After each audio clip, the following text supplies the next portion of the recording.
est en train de finaliser un énorme projet autour du déploiement de 100% du territoire en très haut débit numérique.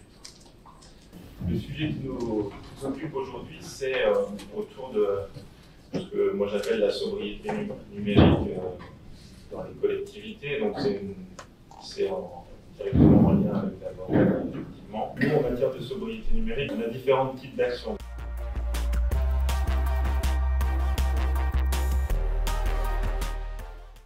Donc sur les consommations aussi, on a beaucoup baissé un certain nombre de consommations, plutôt des consommations physiques, en allant vers la dématérialisation. On a fait bien sûr tout ce qui est réglementaire, la dématérialisation de la chaîne financière avec zéro papier. Et puis à l'interne, dans la collectivité, on a aussi dématérialisé beaucoup de choses pour nos agents. C'est un impact avec notre logiciel de paye, le temps de travail, le suivi du temps de travail, les congés. Nos élus n'ont plus de papier, ils sont tous équipés d'un iPad Pro et reçoivent l'ensemble des documents dont ils ont besoin sur leur iPad. Mais on a une collectivité qui développe beaucoup de dématérialisation en direction de ses usagers, des services en ligne. On a, si vous allez sur le site du département, vous verrez qu'il y a énormément de services en ligne pour les usagers. On a un service en ligne pour les associations qui veulent demander des subventions dans différents domaines. On a des services en ligne pour les établissements scolaires qui veulent inscrire leurs élèves à la visite des ENS, des espaces naturels sensibles. On a une médiathèque numérique, on a beaucoup de choses.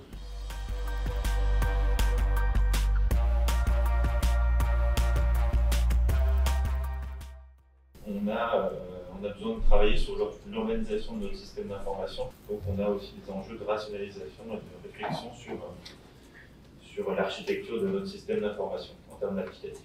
On travaille aussi en termes de consommation à rationaliser les différentes modalités de communication de nos machines.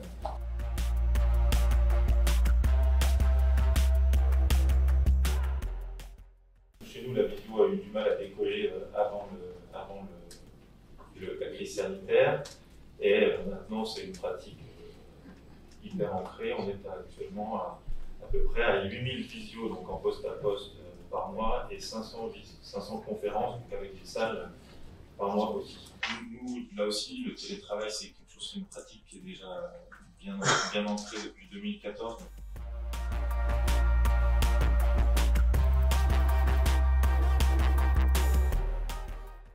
On inclut déjà dans nos marchés des critères de réparabilité du matériel. On a aussi des marchés qui permettent de recycler des matériels, on a des marchés pour réparer notre matériel. On a depuis 3 ans recours à systématiquement des smartphones double SIM pour que les agents puissent, s'ils le souhaitent, utiliser le smartphone avec leur carte SIM Pro et avec leur carte SIM personnelle.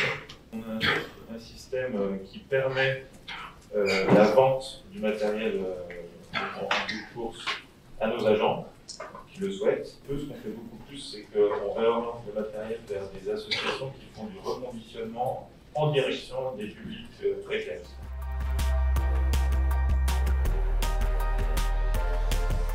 Et puis quand on lit la loi Rennes, on se rend compte qu'il y a beaucoup des actions qu'on fait qui se retrouvent dans cette loi. Mais par contre, ce qui nous manque vraiment, c'est de s'inscrire dans une stratégie.